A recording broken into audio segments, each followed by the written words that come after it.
Hello everybody, I am Mighty Dragon and welcome to this review for Terrifier 2. Those who have seen Terrifier will have a rough idea of what's in store with Terrifier 2. Anyone new to Terrifier? Oh boy. Terrifier was a brutal grindhouse horror that shocked many viewers when it was released. Art is a silent antagonist, much like Michael and Jason, only Art takes killing his victims that bit further. I highly encourage any who haven't seen the first to go and watch it. Terrifier brings the entire horror genre to its knees, then cracks its skull open with its homemade bat, scoops out the brains and makes you eat it. If you like your films bloody, there's no shortage of that with either film. And 2 certainly turns it up to 11 and keeps it there from start to finish. The film picks up where the first finished, with Art in the morgue. Only he isn't dead, and he shows no signs of stopping anytime soon. At the start of the film, Art destroys the coroner. He removes his eye to replace the one he's already lost, and then he obliterates the man's skull with a surgical hammer, leaving a deep cavity where his face once was. This is a teaser, a mere morsel of things to come, and that wasn't even that violent. What happens during the first 10 minutes pales in comparison to what the rest of the film has in store for you and the victims. In the first film, one victim was hung upside down, naked, and they were sawn in half. Yep, that's right, they were sawn in half from groin to head. And you get a front row seat for that. In Terrifier 2, director Damien Leone set out to surpass the infamous scene. Terrifier 2 has a few scenes that make that look like something from a cartoon. The Yellow Room is one such part that excels in the brutality we've come to know from Art. Damien and David don't disappoint with the latest film in the series, and there are plans for a third film. We're introduced to a creepy new character, a 10-year-old girl who died, but now only a few people can see her manifested. While you don't see much of her, what you do get leaves you asking a lot of questions. What you do get is a more unchained Art. He's no longer confined to one building.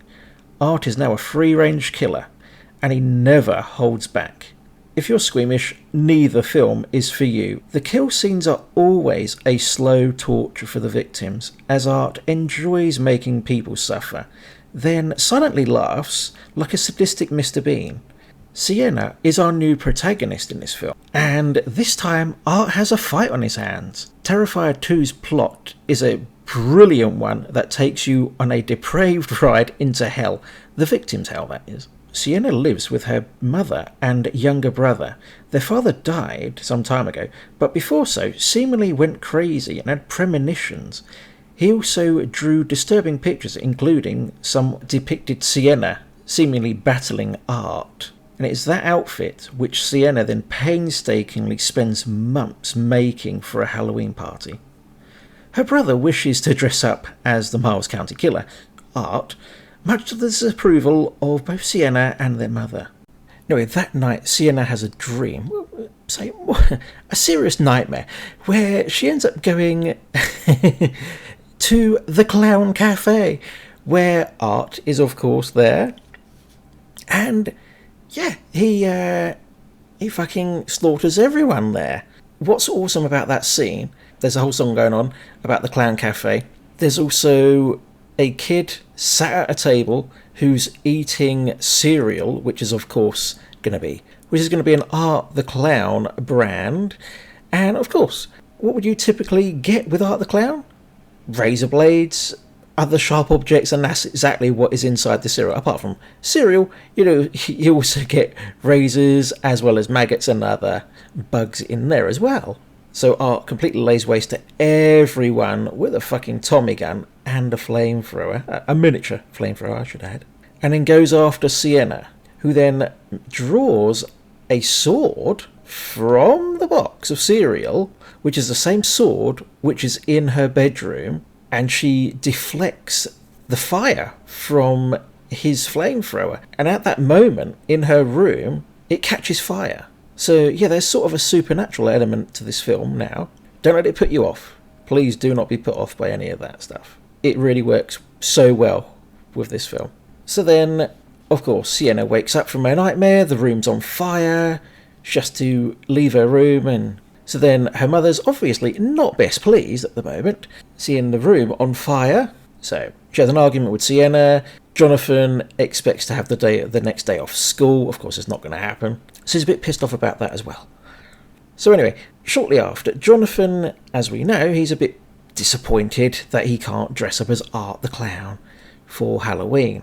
So he argues with his mother, and this is while Sienna is now at the party. And his mother hits him. And so he storms out of the house. But then later on, when he returns, there's a visitor waiting. So at this point, it then leads us to the second half of the film, where, let's put it this way, Art sinks his teeth into Sienna's friend Brooke, Brooke's boyfriend, Sienna, and Jonathan. The post-credits scene keeps you glued to your seat as the mayhem continues and draws to a close in true Terrifier style. There are so many scenes I could go over during this video, but I could talk about this film for hours on end. It was so good, so impressive. The practical effects are fucking mind-blowing. The level of gore in this film it really is on another level. And it's not all gore.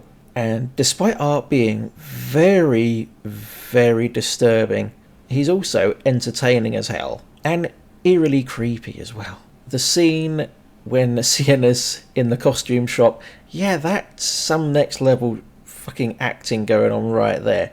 The way David just blends a little bit of dark humour into it with the way he's terrorising Sienna.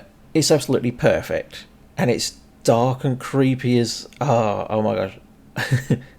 Anyone with chlorophobia should clearly stay away from this one, unless you're feeling brave. If you thought Pennywise was scary, nothing will prepare you for Art.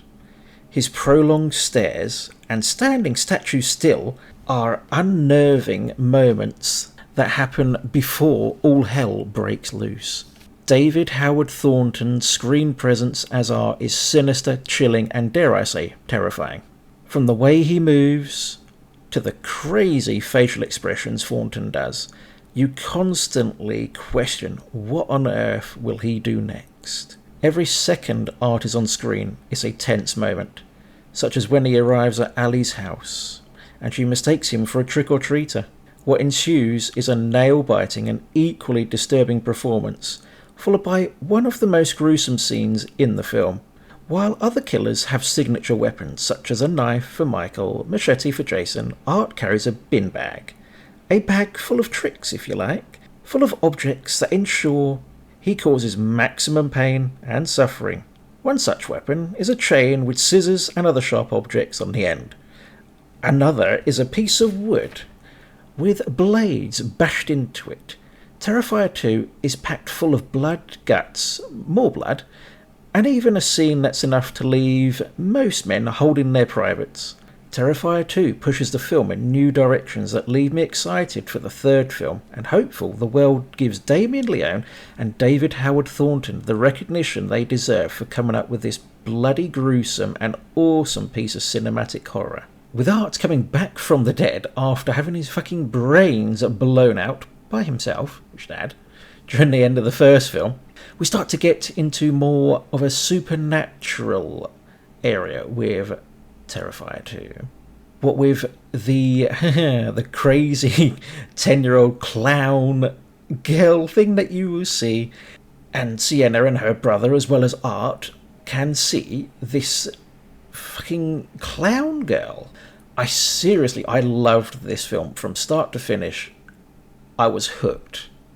Because with the film taking a bit of a supernatural turn, it does make things very, very interesting and awfully dark. Because I've got a feeling that in the third one, we're going to learn even more about Art.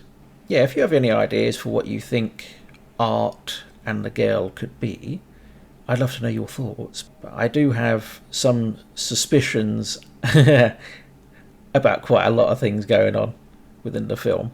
And who knows, maybe I'll be able to get hold of David Howard Thornton for an interview. I think that would be quite cool if I could manage to do that. Anyway, thank you all for watching. It is greatly appreciated. If you're new here, please consider subscribing to the channel, smash like and hit that bell to be informed whenever I bring out a new video. Please tell me what you think of the film, if you've seen it, or even if you haven't seen it. Are you considering watching it? If you're in America, go see it in the cinema. Sadly, over here in the UK, there's no plans for it to be in the cinema. They've just released it straight to DVD and on streaming devices and all that. Anyway, thank you for watching, and as always, I'll see you in the next one. Bye for now.